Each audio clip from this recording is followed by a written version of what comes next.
Bonjour, bonjour tout le monde. Oui, bienvenue chez Sister Maggie.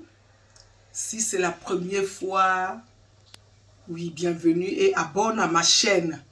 La chaîne qui parle sur la gratitude, sur la transformation de Dieu. La chaîne qui parle sur le bien-être, la faveur et la miséricorde. La chaîne qui parle sur les talents que nous avons reçus et le bien-être, les potentiels. Nous sommes dans la gratitude et devant Dieu, nous activons la miséricorde et la faveur de Dieu. Comment chacun de nous avait bénéficié de la faveur aux yeux de Dieu et la miséricorde. Dans cette faveur et dans la miséricorde de Dieu et dans sa grâce divine, nous n'avons rien mérité. Mais c'est par son amour infini qu'il a créé le ciel et la terre, il a créé nous les êtres humains. Il nous a donné l'esprit, l'âme et le corps. Dans nos esprits, comment nous devons activer l'esprit positif pour épater notre génération, pour exercer, faire la mission que Dieu nous a confiée de faire. Oui, chacun de nous a reçu une mission. Dans sa faveur et dans sa miséricorde, c'est lui qui nous donne la sagesse, l'esprit de la sagesse pour pouvoir arriver, pour pouvoir faire des choses. Dans cela que je vais lire un texte pour nous accompagner, pour nous encourager. Parce que tout ce qui est dans la faveur, dans la miséricorde, nous ne voyons pas la puissance qu'il y a dedans. Il y a une puissance.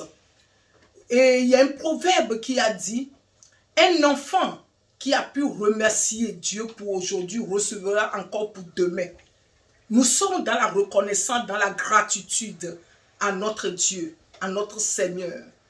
De continuer à lui dire merci, de nous protéger, de veiller sur nous, de nous guérir, de nous donner la sagesse pour trouver les médicaments, de nous préserver, qu'il soit la lumière pour chacun de nous, qu'il soit une lampe dans notre cœur.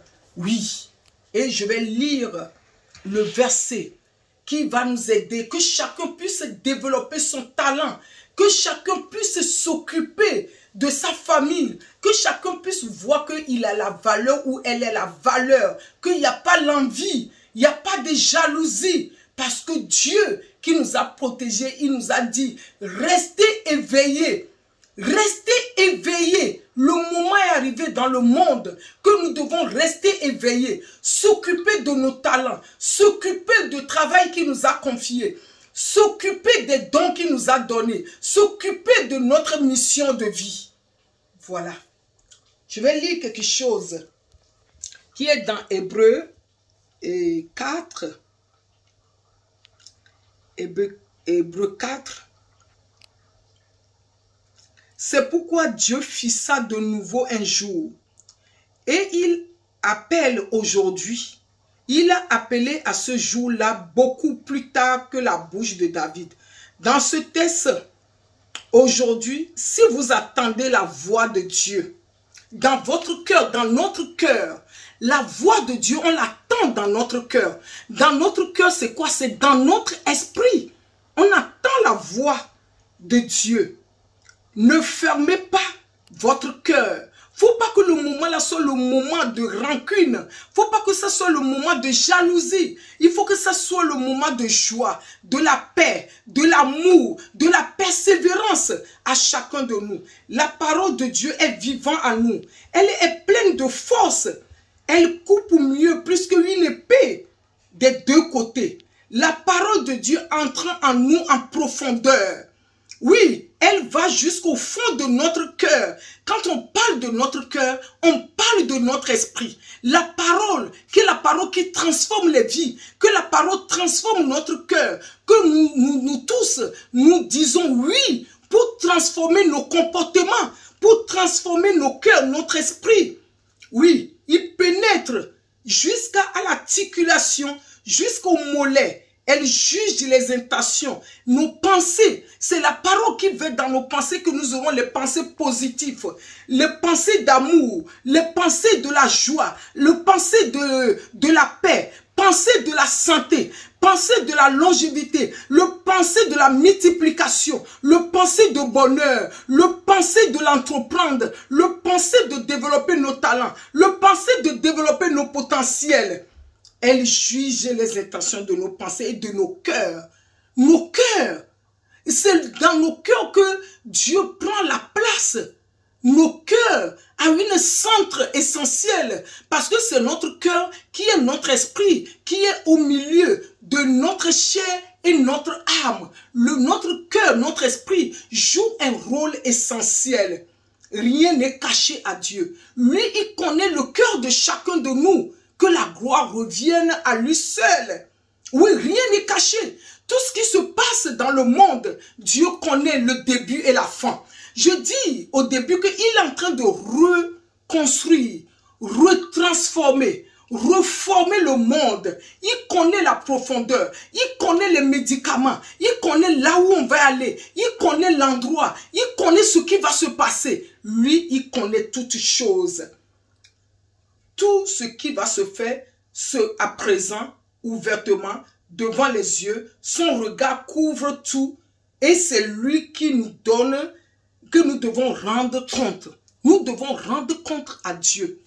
Est-ce qu'en ce moment, tu es chez toi, tu es en train de réfléchir, tu es en train de voir ta vie et tu te rends compte à Dieu, que tu dois rendre compte à Dieu, celui qui voit dans le secret.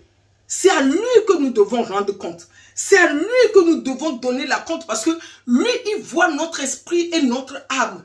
Lui voit tout ce qui se passe dans le monde. Lui voit notre maison. Lui voit nos travails.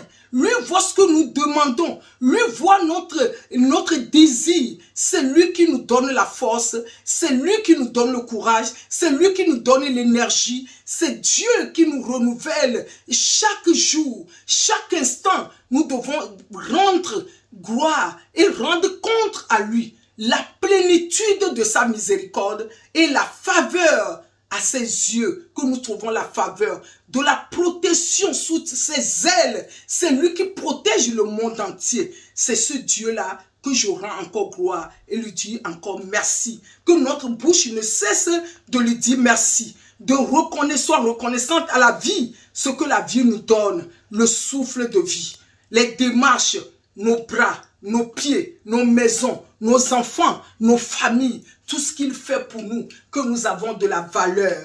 Et nous avons ce courage de l'activer pour la gloire de ce nom. Que ce talent qui est en train en toi, qui est en train de dormir, tu puisses le réveiller pour servir le monde avec, pour servir les uns et les autres, pour que tu sois un homme qui va sauver un homme qui va aider son prochain. Voilà.